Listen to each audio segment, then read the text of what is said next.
President, jeg takker representanten Høglund for at han har tatt opp denne interpellasjonen, og samtidig også utenriksministeren for en positiv tilnærming til å besvare interpellantens interpellasjon. Fordi at mitt inntrykk er jo at Stortinget får kontakt med disse spørsmålene, særlig tilknyttet når vi har en eller annen krise som foranledning av at disse spørsmålene dukker opp.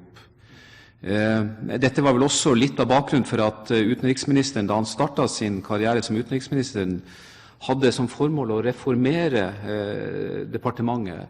Det kan alltid være behov for en kontinuerlig reformering i en verden i forandring, men også denne type reformering var vel sikkert foranledning av litt av hvordan utenrikstjenesten har vært i stand til å håndtere krisesituasjoner, blant annet flodbølgekatastrofen i Asia i desember 2004. Vi har fått dette anskueliggjort også rundt bombeangrep i London, i Sharm el-Sheikh, vi har sett det i Madrid, og vi har andre eksempler som har vist hvordan vi er i stand til å håndtere ikke bare utenrikstjenestens primære formål, men også konsulære saker når disse dukker opp. Det er ikke så mange uker, et par uker siden vi så hvordan deler av utenriksapparatet ble satt på prøve som følge av askeflyten i lufta fra Island.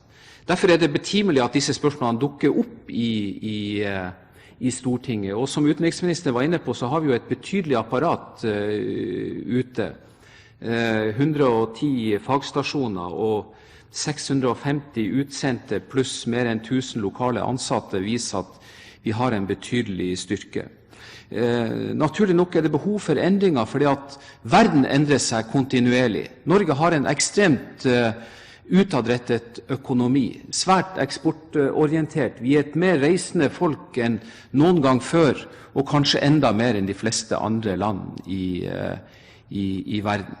Vi vet også at historiens utvikling har vært som den har vært. Jernteppet er ikke av den karakter at den politiske døråpningsrollen spiller lenger den samme betydning som den gjorde før. Vi ser at det er business to business som nå er avgjørende for hvordan velferdsstaten skal utvikle seg, i og med at vi har hatt en demokratiseringsbølge pågående som heldigvis har gitt de resultat som det har gitt. Men samtidig så stiller det økte krav til fleksibilitet for utenrikstjenesten. Vi har et betydelig engasjement innenfor bistand, innenfor det handelspolitiske området, og vi ser også behovet for kanskje å vekte opp enkelte regioner i verden til fordel for andre som kanskje må vektes ned. Likevel vil jeg, med henvisning til forrige sak, EU-orienteringen fra utenriksministeren, også peke på at Norge faktisk ikke er i den samme situasjonen som våre nordiske venner.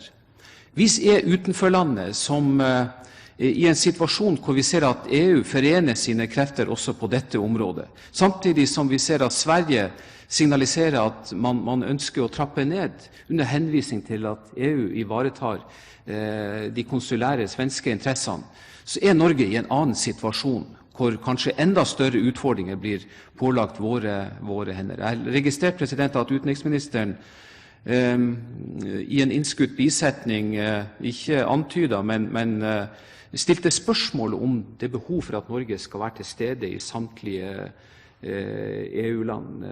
Det er ganske sikkert et relevant spørsmål, men på den annen side så er ikke vi i samme situasjon utenfor landet Norge som våre nordiske venner er i. Og vi har ikke de samme strukturene og kan spille på som våre naboland i denne forbindelse. Derfor blir det nok behov for fortsatt å ha en sterk tilstedeværelse, sterkt nærvær, fortsatt, som interpellanten i veldig stor grad var inne på. Til slutt, så er det liten tvil om at det å jobbe tverrsektorielt, anvende i større grad virkemiddelapparatet, vi ser hvordan kunnskap og kjennskap til andre lands kulturer er bakgrunn for suksess. Det er nok å nevne Telenor, Hydro, Statoil, norsk fiskerinæring, hvor kunnskap om markedet er veien til suksess.